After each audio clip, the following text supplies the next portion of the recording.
Hello guys, good evening. कैसे हो आप सब? आई होप आप सब बढ़िया होंगे और अपनी पढ़ाई भी कंटिन्यू कर रहे होंगे। तो आइए गाइस, आप सबका स्वागत है आपके अपने YouTube channel Sudhakar Singh education hub पर।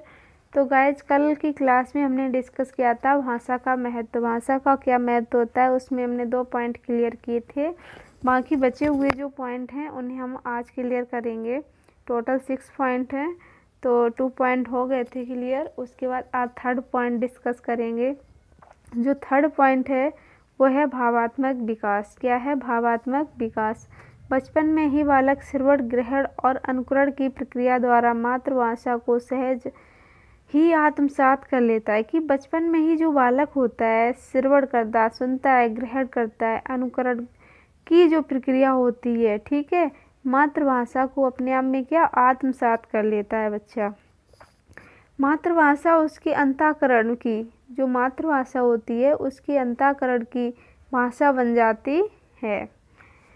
कॉलरिज ने क्या कहा है कि मातृभाषा मनुष्य के हृदय के धड़कने की भाषा है। मनुष्य के हृदय के धड़कने की भाषा है। ये किसने कहा? कॉलरिज ने कहा है।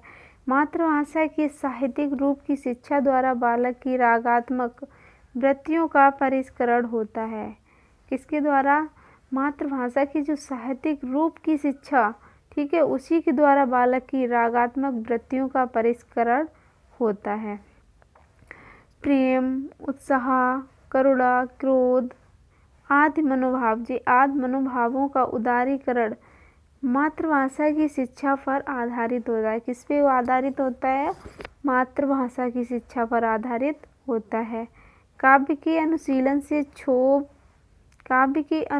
से क्षोभ, रोष, ग्लानि, घृणा, ईर्ष्या आदि वृत्तियाँ प्रेम, सौहार्द, करुणा, सहानुभूति, संवेदना आदि में रूपांतरित हो जाती है। यानी कि ये सब आदि इन संवेगों में बदल जाती हैं, ठीक है, और स्वस्थ भावात्मक विकास में सहायक सिद्ध होती हैं। अगर बच्चे को मतलब स्वस्थ है, ठीक है, अच्छी तरीके से, तो ये भावात्मक जो विकास होता है ये सहायक सिद्ध होता है उसमें। आगे बढ़ते हैं। अगला पॉइंट है हमारा पॉइंट 4 है, ठीक है। 4 पॉइंट क्या है? वो सामाजिक सांस्कृतिक विकास। सामाजिक सांस्कृतिक विकास। बालकों के जन्म के समय ही बालकों को सामाजिक सांस्कृतिक परिवेश प्राप्त होता है। सामाजिक और सांस्कृतिक क्या प्राप्त होता है? परिवेश प्राप्त होता है, ठीक है। उसके सभी संबंधी उसके सामाजिक परिवेश के अंग बनते हैं। जो उसके सभी संबंधी होते हैं वो क्या बनते हैं? सामाजिक परिवेश बनते हैं। यह परिवेश बढ़कर पास पड़ोस और फिर क्रमशः विस्तृत होता जाता है। क्या होता जाता है? ये जो परिवेश होता है ये बढ़कर पास पड़ोस और फिर विस्तृत होता जाता है, ठीक है।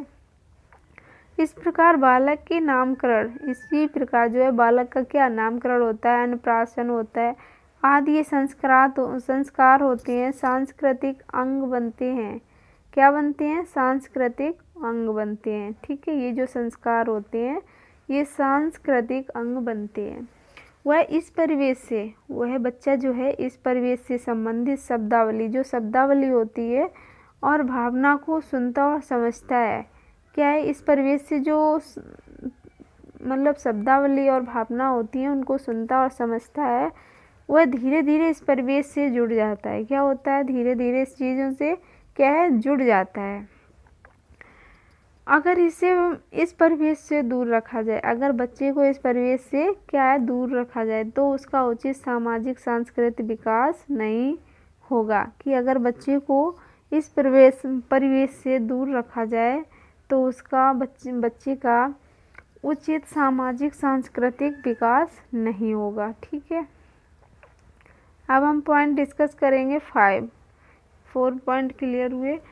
पॉइंट 5 है हमारा सृजनात्मक प्रतिभा और मातृभाषा। सृजनात्मक प्रतिभा और मातृभाषा। व्यक्ति चिंतन और मनन मूलतः अपनी मातृभाषा में ही करता है। कि व्यक्ति जो होता है वो चिंतन किस में करता है और जो मनन करता है, सोचता है मन में, जो बच्चे की जो उसकी मातृभाषा ही होती है उसी में चिंतन मनन करता है। ठीक है। जिस व्यक्ति में चिंतन मनन की शक्ति जागृत हो जाती है, क्या कहा कि जिस व्यक्ति में चिंतन मनन की शक्ति क्या है, जागृत हो जाती है, वही कल्पना की सृष्टि का निर्माण करता है। क्या करता है? कल्पना की सृष्टि का निर्माण करता है। मौलिक कल्पना को मूर्त रूप देना ही सृजनात्मकता की पहली सीढ़ी है। कि जो मौलिक कल्पना है, ठीक है, मूर्त रूप देना ही सृजनात्मकता की पहली सीढ़ी है। मातृभाषा का ज्ञान उसे स्वच्छ आकाश में उड़ने में सहायता करता है। जो मातृभाषा का ज्ञान होता है उसे स्वच्छ आकाश में उड़ने में सहायता करता है। अतः मातृभाषा में शिक्षा से बालक प्रखर और प्रतिभावान होता है, मतलब निखर के अच्छा आता है। ठीक है। और प्रतिभावान होता है, आगे उन्नति करता है। आगे हम पॉइंट अब 6 डिस्कस करेंगे। 4 पॉइंट हमारे क्लियर हुए।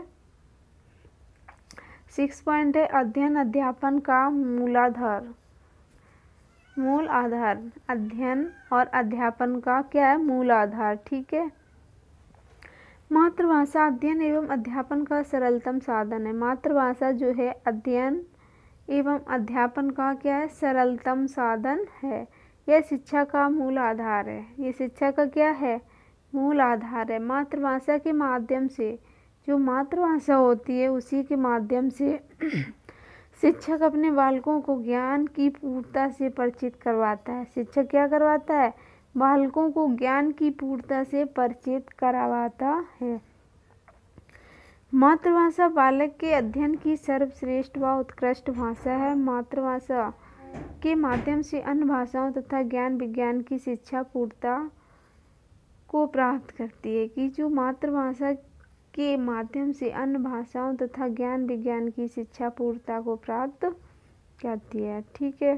तो आज के लिए बस इतना ही है। हमारे भाषा का महत्व जो टॉपिक चल रहा था वो क्लियर हो गया। तो गाइज आप लोगों ने अगर इससे पहले की वीडियो ना देखी हो तो ज़रूर देखना, ताकि सभी पॉइंट क्लियर हो सकें। ऐसे ही हम मिलते रहेंगे एक नई वीडियो के साथ डेली। और आप लोग लाइक कर दीजिए, शेयर कर दीजिए, और चैनल पर पहली बार विजिट कर रहे हो तो सब्सक्राइब कर दीजिए, ताकि आने वाली सभी वीडियो का आप लाभ उठा सको और अपनी पढ़ाई को बेहतर कर सको।